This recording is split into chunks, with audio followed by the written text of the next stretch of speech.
Assalamualaikum warahmatullahi wabarakatuh. Alhamdulillahirabbil alamin. Assalatu wassalamu ala asrofil anbiya'i mursalin wa ala alihi wa ashabi ajma'in amma ba'du.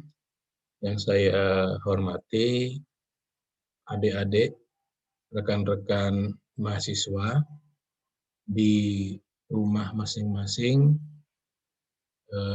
Bapak akan menyapa di ruang Zoom, nanti akan di-share di grup masing-masing. Mohon maaf dalam beberapa pertemuan tidak dapat bertatap muka, sehingga pada hari ini Bapak akan share beberapa materi pada pertemuan minggu-minggu yang lalu. Izinkan saya untuk share screen. Pertemuan minggu yang lalu sudah dijelaskan tentang pengertian hukum ya. Jadi hukum itu adalah bagian dari norma sosial kemasyarakatan. Jadi selain hukum itu ada norma kesusilaan, norma kesopanan, dan norma agama. Dan norma hukum memiliki keunggulan-keunggulan dibandingkan dengan norma-norma sosial yang lain. Ini sudah dijelaskan pada pertemuan minggu yang lalu ya, bahwa salah satu keunggulan dari norma hukum itu adalah dapat dipaksakan ya, karena itu dibuat oleh lembaga resmi negara dan tertuang dalam bentuk peraturan. Sehingga pelaksanaan dari norma hukum itu dapat dipaksakan kepada masyarakat oleh alat-alat negara. Oke, pada pagi hari ini Bapak akan menjelaskan tentang tujuan dari hukum. Dan minggu yang lalu sudah dijelaskan tentang pengertian hukum, dan hari ini tentang tujuan hukum. Jadi hukum itu sebenarnya adalah ada 3 hal dari tujuan hukum, yaitu 1 untuk keadilan, yang satunya lagi itu adalah untuk kepastian hukum, dan yang ketiga adalah kemanfaatan hukum. 3 hal ini yang harus sampean pahami, walaupun nanti belajar hukum sampai S3 ataupun nanti akan jadi praktisi dan ahli hukum, bahwa tujuan dari hukum itu tidak akan keluar dari 3 itu: keadilan, kepastian, dan kemanfaatan. Dan lahirnya hukum itu karena diperlukan oleh masyarakat. Sehingga ada adigium, di mana ada masyarakat, maka di situ ada hukum. Karena dalam kehidupan masyarakat itu selalu timbul yang namanya hubungan hukum. Dan di setiap hubungan hukum itu selalu ada yang namanya kepentingan-kepentingan.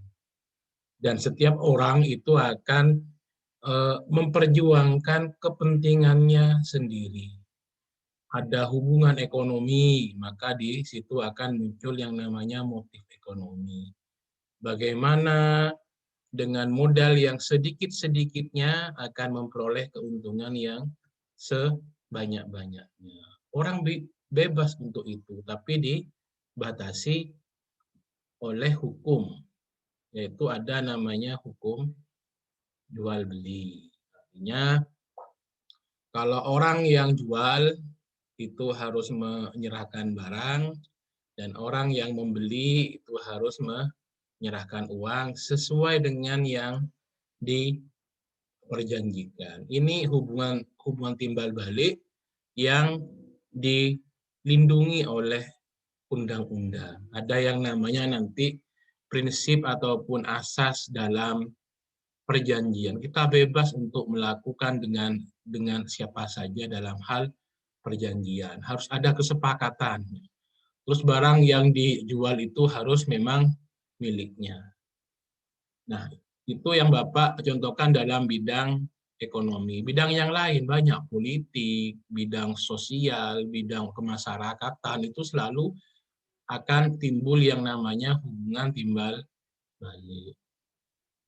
Akan muncul yang namanya hak dan kewajiban. Akan timbul yang namanya hubungan hukum di mana salah satu hak itu akan menjadi kewajiban bagi pihak yang lain.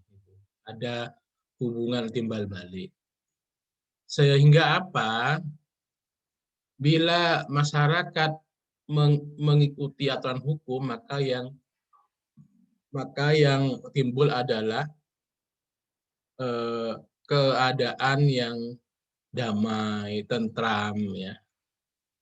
Artinya kalau sudah diatur dalam undang-undang dan setiap manusia itu paham tentang aturan itu, mengamini, ya, taat terhadap aturan itu, maka akan tercipta kesinambungan, akan tercipta keamanan, ketertiban yang pada akhirnya nanti dapat menimbulkan yang namanya kemakmuran dan kesejahteraan. Karena setiap orang itu memiliki rasa aman, memiliki kenyamanan dalam melaksanakan aktivitas, bebas dari ketakutan-ketakutan karena hak-hak dan kewajibannya sudah diatur oleh undang-undang. Terus yang kedua, nah ini nanti. Nah, jadi peraturan itu akan tercipta ketertiban karena memang dalam hukum itu ada yang namanya asas memaksa. Ya, jadi siapa yang tidak taat, siapa yang melanggar hukum itu akan dikenakan sanksi. Seumpamanya dalam jual beli tidak bayar. Kalau tidak bayar maka harus membayar dan harus membayar ganti rugi keterlambatan dari efek yang telah dilakukan karena tidak membayar atau ingkar janji itu. Terus agar peraturan hukum itu dapat berlangsung terus menerus, ya ini maka aturan hukum itu harus sesuai dengan rasa keadilan, harus sesuai dengan nilai-nilai keyakinan, kebenaran yang dianut oleh masyarakat. Jadi walaupun itu hukum, kalau itu tidak berdasarkan kepada rasa keadilan, rasa kemanfaatan, maka itu dipastikan hukum itu tidak akan ditaati oleh masyarakat. Ini jadi ada beberapa tujuan-tujuan dari hukum itu yang semuanya itu akan berpulang kepada tujuan hukum yang tiga. Contoh, Profesor Subekti itu memberikan pengertian hukum itu adalah untuk mengabdi pada tujuan negara. Kalau Van Apeldoorn itu bilang hukum itu untuk mengatur pergaulan hidup. Teori etis sama juga untuk menilai, menimbang apa yang adil dan apa yang tidak adil. Ini pengertian-pengertian dalam slide yang sudah Bapak bagikan ke adik-adik mahasiswa, itu bisa difahami dan bisa ditelusuri kalau memang saudara mau lebih mengetahui tujuan dari hukum itu, dari para ahli hukum ini diapasarikan ya dalam buku yang tebal itu, disarikan dalam 1-2 kalimat saja. Ini Kenny, Bentham itu seperti itu. Terus, nah, intinya nanti dari penjelasan hukum itu dapat diberikan gambaran ya, yang apa ini seperti ini nanti, bahwa hukum itu mempunyai tugas untuk menjamin kepastian hukum, ya, karena memang hukum itu dibuat untuk menertibkan masyarakat, dan yang kedua hukum itu untuk mencegah agar tidak terjadi main hakim sendiri. Main hakim sendiri ini berarti setiap orang akan bertindak sesuai dengan keinginan sendiri. Yang kuat akan memakan yang lemah, akan tercipta kekacauan.